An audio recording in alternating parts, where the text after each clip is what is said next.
مجھے لگتا ہے کہ وہ تو پورا کا پورا کشمیر کو دہشت گرد قرار دینا چاہتے ہیں. میں تو پوری دنیا پھر کے آتا ہوں کشمیریوں کا دفاع کرتے ہوئے. جب مودی کہتا ہے کہ کشمیری مسلمان دہشت گرد ہے، میں اس کا جواب دیتا ہوں. آپ ہر کسی کو قاتل، ہر کسی کو دہشت گرد قرار دینا چاہتے ہو. جو یہ ایف آئی آر کٹوا رہے ہیں، آپ یہ مت سمجھے کہ ہم آپ کو بھولیں گے. آپ نے یہ کوشش کیا ہے کہ پاکستان پیپلز پارٹی کے جیالوں کو ڈرائے.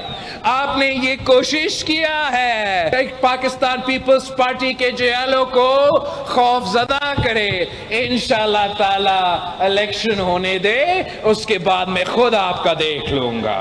اس الیکشن میں جو آپ کو جیل میں ڈلوا رہے تھے وہ صاحب تو خود جیل میں ہیں. اور میں بحیثیت پاکستان کی تاریخ کا سب سے نوجوان وزیر خارجہ آپ کا یہ جدوجہد عالمی سطح پہ لڑ کے آیا ہوں. میں پاکستان کا واحد وزیر خارجہ ہوں جس میں ہمت تھا کہ وہ نہ صرف مودی کے سرزمین پہ جاؤں مگر مودی کے سرزمین پہ جا کے آزاد کشمیر کا، آزادی کا اور مقبوضہ کشمیر کا آزادی کا بات کر کے آیا ہوں. میں سمجھتا ہوں کشمیر کے نوجوان خاص طور پہ تبدیلی چاہتے ہیں. وہ پرانی تنخواہ پہ چلنے کے لیے تیار نہیں. وہ اصلاحات کا مطالبہ کرتے ہیں. وہ کہتے ہیں کہ عالمی سطح پہ ہمیں حاکمیت کا جدوجہد جیتنا ہے مگر مقامی سطح پہ بھی ہمیں مزید حقوق چاہیے. اپنا نمائندگی کا حقوق چاہیے، اپنا آواز اٹھانے کے حقوق چاہیے.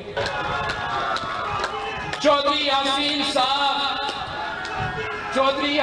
صاحب اس الیکشن میں آپ کا ایم ایل اے کا امیدوار ہے.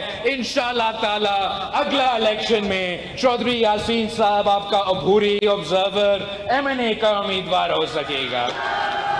وہ اگر ہوا تو آپ خود اپنا آواز اٹھا سکیں گے، آپ خود اپنا بات کر سکیں گے.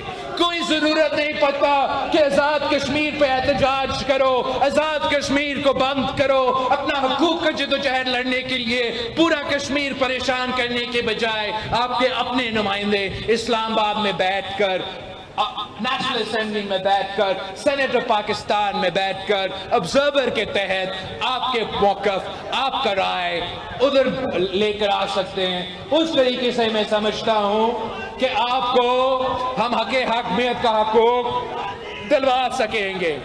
میں سمجھتا ہوں کہ سیاسی مطالبہ جو بھی ہو، وہ حاکمیت کا کیوں نہ ہو، وہ ریزرو سیٹس کا کیوں نہ ہو، وہ کسی ایک انسان کا زندگی زیادہ اہمیت رکھتا ہے یا یہ 12 سیٹوں کا جو نخرہ ہے یہ زیادہ اہمیت رکھتا ہے. یہ تو جو سیٹوں کا مسئلہ ہے یا جو بھی مسئلہ ہے میں اس میں تفصیل میں نہیں جانا چاہوں گا. آپ جانتے ہو کہ پاکستان پیپلز پارٹی چاہتا ہے کہ کشمیر کا فیصلہ کشمیر کرے اور کشمیر کا فیصلہ صرف اور صرف کشمیر کرے. پاکستان کے اندر بھی یہ لڑائی چل رہا ہے. وہاں بھی وہ سمجھتے ہیں کہ کراچی بھی کے فیصلے بھی اسلام آباد کو کرنا چاہیے، بلوچستان کے فیصلے بھی اسلام آباد کو کرنا چاہیے. لیکن ہمارا زور ہوتا ہے کہ سندھ کا فیصلہ سندھ کرے گا، بلوچستان کا فیصلہ بلوچستان کرے گا، تو ویسے ہی کشمیر کا فیصلہ کشمیر کرے گا.